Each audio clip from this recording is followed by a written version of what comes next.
요한복음 1장 40절에서 51절까지 말씀입니다.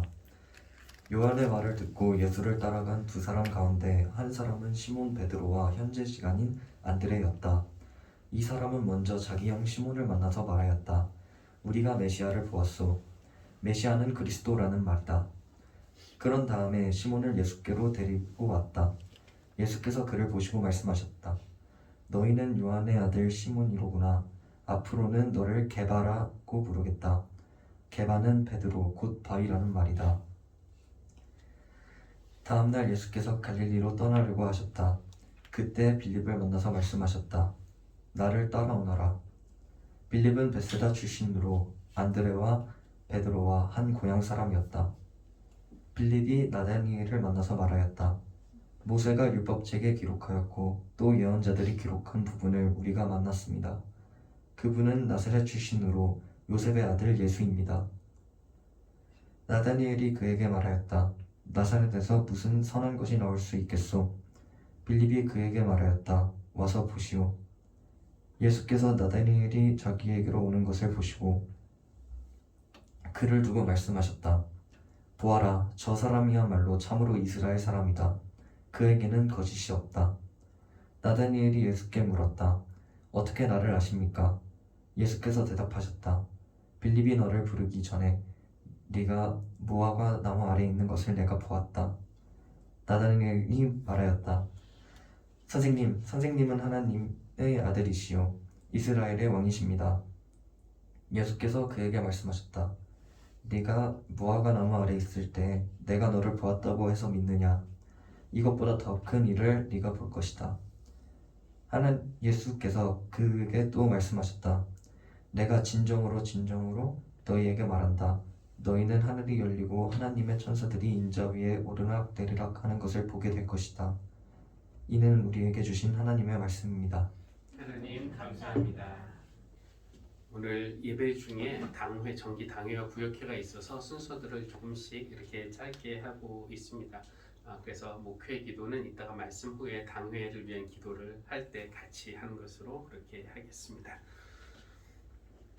오늘 우리가 읽은 요한복음 1장 그 본문에 예수님의 처음 제자들이 이제 소개가 되고 있습니다. 그런데 마태, 마가, 누가복음을 보면은 예수님의 첫 제자들이 4명으로 나오는데 베드로와 안드레 형제지간이고요.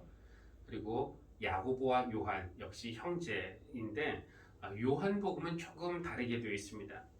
예수님의 제자 중에 이제 안드레가 먼저 등장을 하는데요. 안드레는 예수님의 제자이기 전에는 세례자 요한의 제자였습니다. 하루는 세례자 요한이 자기의 두 제자들과 함께 이렇게 있을 때에 예수님이 그 앞을 지나가게 되셨어요. 그래서 요한이 예수님을 가리키면서 제자들에게 뭐라고 말씀하시냐면은 보아라, 하나님의 어린 양이다, 이렇게 말씀을 합니다. 요한이 늘 외쳤던 장차 오실 그분, 나보다 크신 분, 더 능력 있으신 분이 바로 저분이시다라고 알려주는 겁니다. 그러자 요한의 제자였던 2명이 스승을 떠나서 예수님을 따라가게 되었다는 겁니다. 그렇게 따라간 2명의 제자 중에 한 명이 바로 안드레라는 사람이었는데요. 이 안드레에게는 시몬이라고 불리는 형제가 있었습니다. 그래서 안드레가 혼자 가긴 이제 다른 제자랑 같이 가긴 갔다가 거기서 이제 혼자 이제 따라가는 것으로 만족하지 않고 자기의 형제인 시몬에게 가서 이렇게 말합니다. 우리가 메시아를 만났어. 그리고 이제 시몬을 예수님에게 데리고 오죠. 그러니까 예수님이 시몬을 보시더니 이렇게 말씀하십니다. 화면 보면요. 내가 요한의 아들 시몬이구나. 앞으로 너의 이름을 게바라고 부르겠다. 여기서 이제 게바는 그 아람어인데 베드로, 반석, 바위 이런 뜻이라고 할 수 있습니다. 그래서 저 문장 중에서 첫 번째, 네가 요한의 아들 시몬이구나 라는 것은 지금 그가 누구인지를 말씀하고 있는 것이고요. 두 번째 문장, 앞으로 너의 이름을 게바라고 부르겠다라는 것은 앞으로 그가 어떤 사람이 되어야 하는지 그것을 밝히시는 말씀입니다. 그러니까 조금 더 생동감 있게 이 번역을 하면은 너는 요한의 아들 시몬이지만 너는 앞으로 게바, 바위가 되어야 할 것이다. 이렇게 말씀을 하시는 겁니다. 그러니까 예수님은 시몬이라는 평범한 어부, 그의 피부색이나 그의 직업이나 사는 곳이나 이것을 본 것이 아니라 그 평범한 사람 안에 있는 뭔가 바위 같은 것, 든든한 것, 그것을 보셨고 그것을 불러내셨고 너는 게바다 이렇게 말씀하심으로써 호명하셨고 나중에는 그가 반석과 같은 사람이 될 수 있도록 그를 이끌어 주신 겁니다. 그 다음날 예수님이 빌립이라는 사람을 만나게 되는데 그에게 나를 따라오너라 이렇게 말씀을 하십니다. 그리고 빌립이 예수님을 따라갔어요. 그런데 빌립도 혼자 가진 않았습니다. 그의 친한 친구였던 나다나엘을 찾아가서 그를 데리고 예수님께로 왔습니다. 이 나다나엘은 잘 알려진 예수님의 제자는 아닙니다. 마태나 마가나 요한에도 예수님의 12제자가 나오는데 거기에 나다나엘이라는 이름은 등장하지가 않습니다. 요한복음에만 나오는 사람인데요. 이 나다나엘의 뜻은 하나님이 주셨다 혹은 하나님의 선물이라는 그런 뜻을 가진 이름입니다. 예수님의 제자 12제자 중에서 이름이 더 잘 알려진 바돌로메와 동일 인물로 그렇게 알려져 있는데요. 이유는 뭐냐면은 이 12제자의 명단이나 뭐 이런 것이 나올 때마다 빌립과 늘 붙어서 나온 이름이 바돌로메입니다. 빌립과 바돌로메 이런 식으로. 그래서 이 바돌로메는 원래 돌로메의 아들, 바가 누구누구의 아들 이런 뜻이거든요. 그래서 바돌로메는 돌로메의 아들이라는 뜻이고 아마 이름이 따로 있지 않았을까, 그 이름이 나다나엘이 아니었을까라고 이제 추정을 하는 것이죠. 어쨌든 빌립이 친구 나다나엘을 만나서 이렇게 말합니다. 모세가 율법책에 기록하였고 그들이 가지고 있는 그 경전, 여기에 모세가 기록한 그 사람, 또 예언자들이 기록한 그 분을 우리가 만났습니다.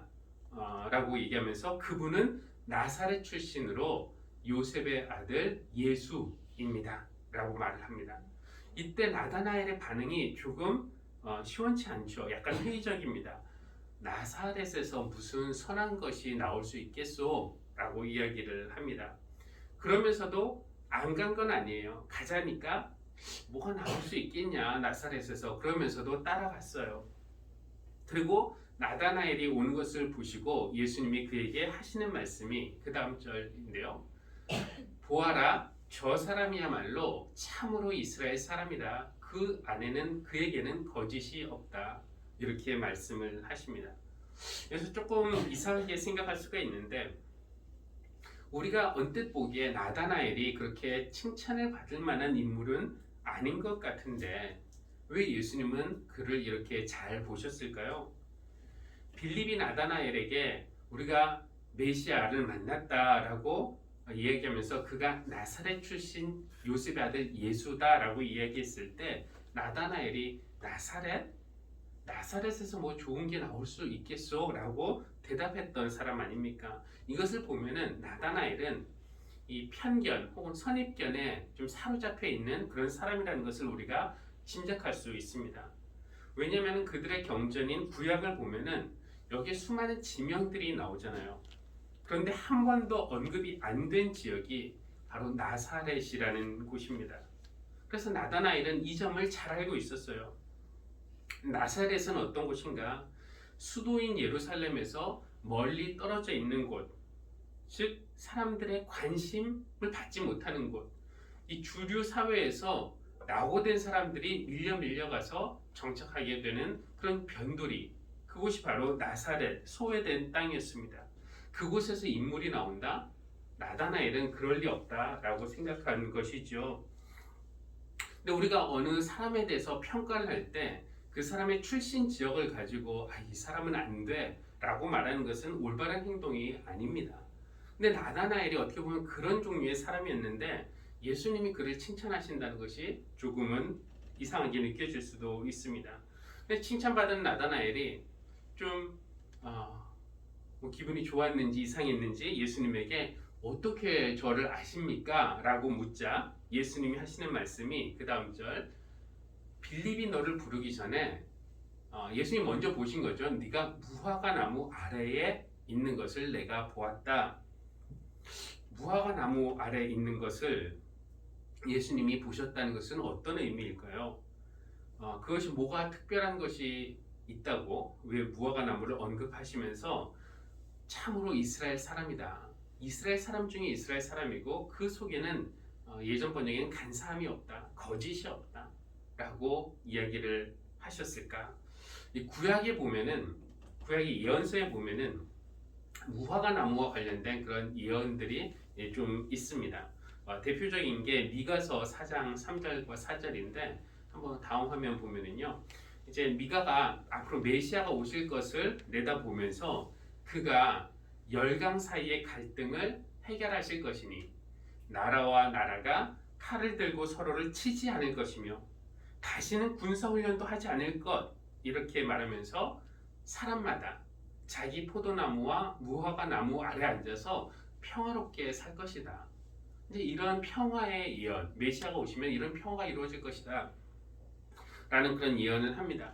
그러니까 나다나엘은 이 더위를 피하기 위해서나 아니면 배가 고파서 무화과 열매를 얻기 위해서 무화과 나무를 찾아간 것이 아니었고 메시아가 오실 그 날을 기다리면서 하나님 나라를 위해서 또 자기 민족을 위해서 그리고 참된 평화를 위해서 기도하기 위해서 무화과 나무 아래를 찾아갔다라고 볼 수가 있을 겁니다. 하나님, 우리의 예언자들이 예언한 그 평화의 날을 하루속히 오게 해주십시오. 메시아를 속히 보내주셔서 나라들 사이에 싸움이 그치고 모든 사람들이 자기의 포도나무와 무화과나무 아래서 평화를 누리며 사는 날이 속히 오게 해주십시오 라는 그런 기도를 하는데 무화과나무보다 더 좋은 장소가 어디 있겠습니까? 그래서 나다나엘이 날마다 무화과나무 아래를 찾아가서 거기에서 민족을 위해서 하나님 나라를 위해서 그리고 평화를 위해서 기도하고 있던 것을 예수님이 눈여겨보셨다는 것입니다. 그런 나다나엘이었기에 예수님은 이 사람 참으로 이스라엘 사람이다.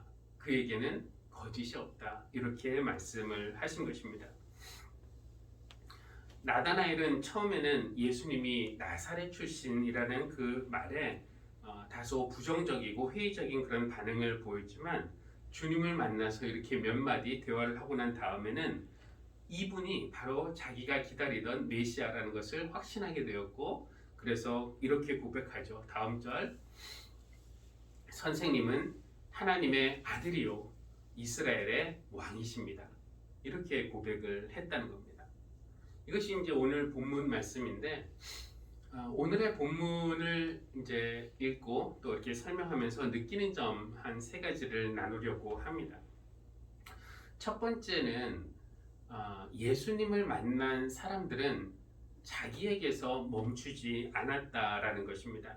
이것이 안드레와 빌립의 공통점이라고 할 수 있는데 두 명 모두 예수님을 만난 후에 자기가 예수님을 만난 것으로 만족하지 않고 거기서 멈추지 않고 형제든지 친구든지 예수님에게 데리고 갔습니다. 베드로가 당시에는 그냥 평범한 어부였다가 나중에 베드로가 어떤 사람이 됐습니까? 교회의 그 반석, 기초가 되는 큰 인물이 되었는데 베드로가 그렇게 될 수 있었던 결정적인 이유는 물론 예수님 때문이지만 그러나 그 시작은 바로 안드레가 있었기 때문에 안드레가 베드로를 예수님께로 인도했고 서로를 연결하는 다리 역할을 해줬기 때문에 베드로가 그런 인물이 될 수 있었습니다. 여러분이 신앙을 갖게 된 것, 예수님을 믿게 된 것도 누군가가 여러분과 예수님 사이를 연결하는 다리 역할을 해줬기 때문이 아닙니까? 그 누군가가 여러분의 배우자일 수도 있고요. 아니면 부모님, 자녀, 친구, 친척, 선생님 누가 되었을지는 모르지만 그런 사람들이 다리 역할을 누군가가 해줬기 때문에 우리가 예수님을 만날 수 있었습니다.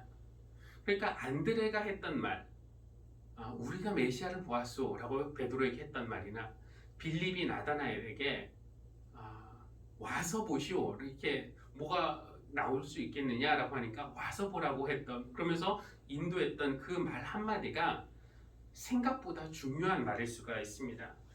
어떤 사람의 인생을 영생이신 예수님과 연결해주는 그런 한마디 말이 될 수 있기 때문입니다.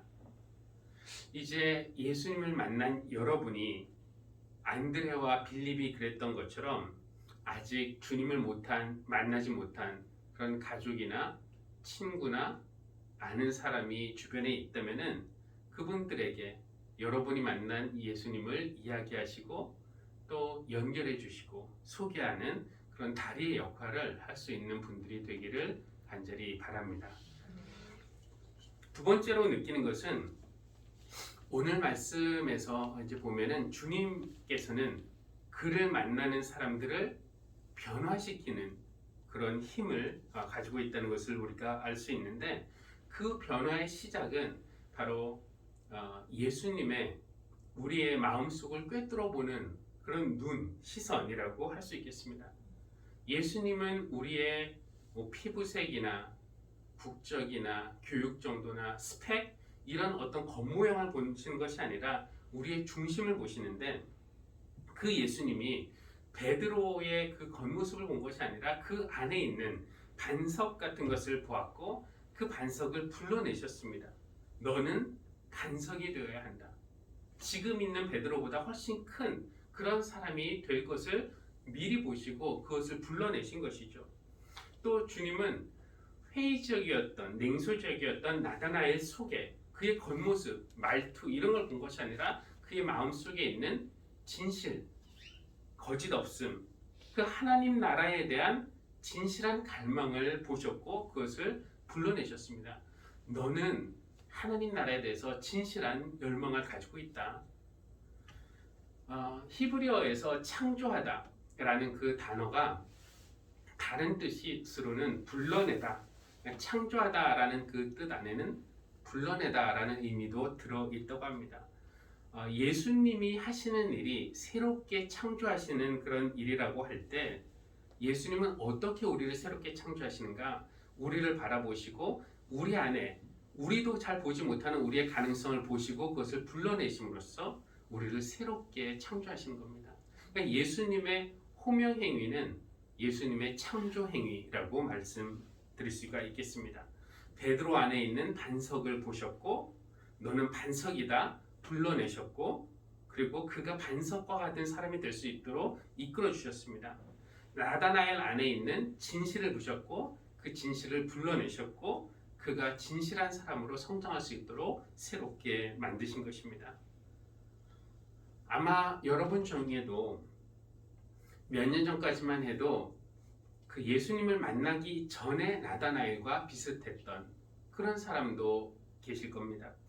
예수님을 만나기 전에는 내가 기독교에 뭐가 있겠어? 교회 가면 뭐가 달라지겠어? 이렇게 회의적이고 비판적이었다가 지금은 주님은 나의 구세주이십니다.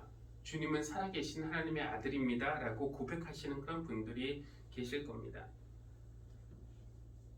또 어쩌면은 여러분 중에는 예수님을 알기는 아는데 그냥 머리로만 알고 가슴으로는 만나지 못하는 분들, 지식으로는 내가 성경도 좀 알고 알기는 알겠는데 아직 삶으로, 경험으로는 확신이 없으신 분들, 내가 어느 정도는 알겠는데 확신은 없다라고 생각하는 분들도 계실 것입니다. 이런 우리 모두가 각각의 그런 상황은 조금씩 다르겠지만 모두가 예수님을 새롭게 만나게 되기를 바랍니다. 그러면 예수님은 우리의 어떤 포장이나 겉모습만 보시지 않고 우리가 잘 보지 못하는 우리 안에 하나님이 숨겨놓으신 그 가능성을 보시는 예수님은 우리 안에 있는 그것이 무엇이든지 겨자씨와 같은 작은 믿음이라도 넌 겨자씨 같은 믿음을 가졌구나. 우리 안에 있는 순수한 진실, 너의 마음이 진실하구나. 우리 안에 있는 어떤 따뜻한 섬김, 도우고 싶은 마음, 그것을 불러내셔서 우리가 그런 사람으로 성장할 수 있게끔 도우실 줄 믿습니다.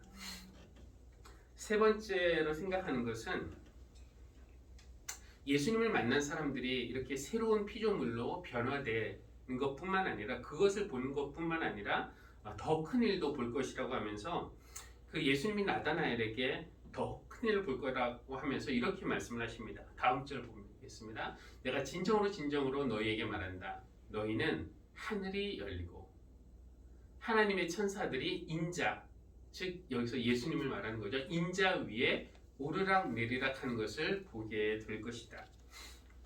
하늘이 열리는 것, 그리고 하나님의 천사들이 오르락 내리락 하는데 인자 위에, 즉 예수님 위를 오르락 내리락 하는 것을 보게 될 것이다. 이게 무슨 뜻일까요?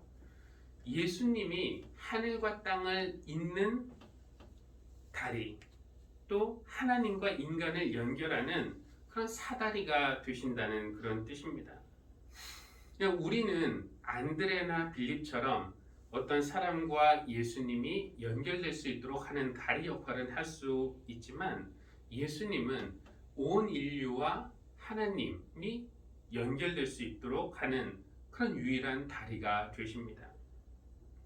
이 요한복음에 보면은 이 1장만 보더라도 예수님에 대한 여러 가지 호칭들이 나옵니다. 우리가 뭐 일일이 다 살펴볼 수는 없지만 사람들은 예수님을 하나님의 어린 양, 또 랍비, 또 메시아, 율법에 기록된 이, 또 하나님의 아들, 이스라엘의 왕, 이런 호칭들을 사용해서 예수님을 부르지만 예수님은 당신 스스로에 대해서는 뭐 구체적으로 이렇게 따옴표를 할 수 있는 건 없지만 하늘과 땅을 잇는 층계, 사다리라고 말씀을 하시는 겁니다. 그 위로 천사들이 오르락 내리락 하는 사다리입니다.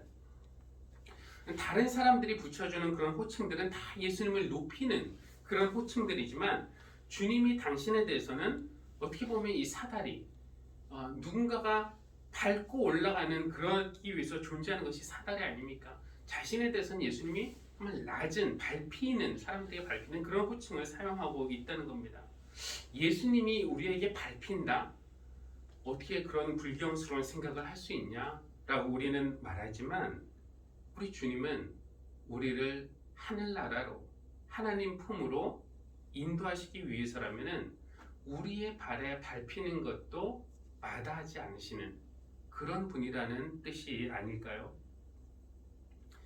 우리 안에서는 고귀한 것을 발견하시고 반석이라고 부르시고 거짓 없는 믿음을 불러내시는 분이 당신에 대해서는 나는 사다리라고 하시면서 하나님과 우리를 연결시켜 주시기 위해서라면은 밟히는 것도 기뻐하시는 그런 주님의 마음을 느낄 수가 있습니다. 예수라는 사다리를 통해서 하늘이 땅으로 내려오게 되었고 또 그 사다리를 통해서 우리가 하나님을 만나게 되기도 합니다. 예수님이 여러분 삶에 있어서 실질적인 하나님과 여러분을 연결해주는 그런 사다리가 되어주기를 바랍니다. 오늘 이렇게 세 가지로 말씀을 다시 요약하면서 마무리해 보겠는데요. 첫 번째는 예수님을 만난 사람들은 자기에게서 멈추지 않습니다. 누군가가 멈추지 않았기 때문에 우리가 예수님과 연결된 것 생각하면서 감사하고 우리도 누군가에게 주님을 연결해주는 그런 다리가 될 수 있는 한 해가 되기를 바랍니다. 두 번째는 주님은 그를 만나는 사람들을 변화시켜 주십니다. 그 안에 있는 가능성을 불러내심으로써 주님은 우리 안에 숨겨진 가능성을 보시고 그것을 불러내시고 그 모습으로 성장하게끔 우리를 도우시는 그런 분이시기 때문에 우리가 올해 우리 하나님께 더욱더 자신을 열어드릴 수 있는 그런 한 해가 되기를 바랍니다.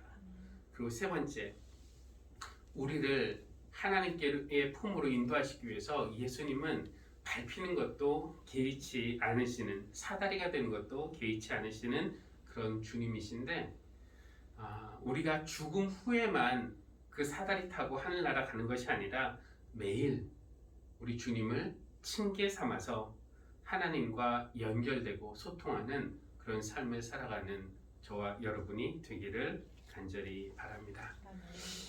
우리 곧 이어서 이제 정기 당회와 구역회를 시작할 텐데 제가 오늘 말씀을 위해서 그리고 또 당회와 구역회를 위해서 기도로 시작을 하도록 하겠습니다. 기도하시겠습니다.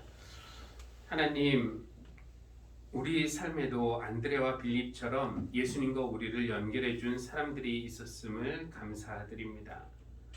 주님 만난 기쁨이 우리에게서 멈추지 않게 하시고 누군가를 예수님께로 연결하는 다리가 되게 하여 주십시오. 지난 주일 우리를 사랑하는 자녀라 부르시고 좋아하신다고 말씀해 주신 그 음성을 기억합니다. 그 음성으로 우리가 어떤 사람이 되어야 하는지 불러주시고 지금보다 더 나은 하나님의 사람들이 될 수 있도록 인도해 주시기를 간구합니다. 그리고 무엇보다 우리와 하나님을 연결하시는 층계가 되어 주심을 감사드립니다. 높고 존귀한 호칭들 마다하시고 기꺼이 밟히는 사다리가 되어 주시는 그 은혜를 찬양합니다. 매일 우리 주님을 사다리 삼아 하나님과 하나 되는 모습으로 살아가게 하여 주십시오. 하나님, 오늘 정기 당회와 구역회를 이제 시작하려고 하는데 이 모임을 통하여서 지난 한 해 여기까지 도우시고 인도하신 하나님께 감사하게 하시고 또 서로를 격려하면서 새로운 한 해를 기대하고 헌신하는 그런 시간이 되게 하여 주십시오. 지난 1년 참 어려운 시간이었지만 우리의 흔들림 속에서도 하나님을 향한 그 방향을 잃지 않도록 지켜주심을 감사드립니다. 코로나로 인해 성경 공부도 소그룹, 속회도 식사 준비를 위한 섬김도 봉사도 전도도 제대로 할 기회가 없었습니다. 그것이 우리의 신앙이 게을러지고 느슨해져도 된다는 그런 핑계로 삼기도 했지만 그런 중에도 할 수 있는 만큼 예배하게 하시고 헌신하고 구제하고 선교할 수 있도록 우리를 이끌어 주심을 감사드립니다. 자비하신 하나님, 앞으로도 한동안은 교회의 어려움이 지속될 텐데 무엇보다도 우리 교인 각자가 그 하나님을 향한 열심을 회복하게 하여 주시고 또 기도로 서로 격려하면서 이 어려운 때를 함께 잘 이겨나갈 수 있도록 은혜를 베풀어 주십시오. 특별히 올해 교회 학교와 또 청년들을 위해서 기도합니다. 앞으로 이 교회를 이끌어갈 또 기둥과 반석이 될 미래 세대를 하나님 기억하여 주시고 저희들이 주님 안에서 삶의 목적과 방향과 또 의미와 행복을 발견할 수 있도록 복을 베풀어 주시기를 간구합니다. 우리 교회가 이제 막 시작한 작은 교회이지만 우리에게 이웃을 생각하는 마음 허락하여 주셔서 선교와 구제에 힘쓰게 하심을 감사드립니다. 앞으로는 물질로 돕는 것을 뛰어넘어서 기도로 돕고 사귐으로 돕고 응원하는 그런 교회가 될 수 있도록 인도하여 주십시오. 이후에 있을 모든 순서를 주님께서 맡아 주관하여 주시기를 바라며 우리 주 예수 그리스도의 이름으로 기도합니다. 아멘.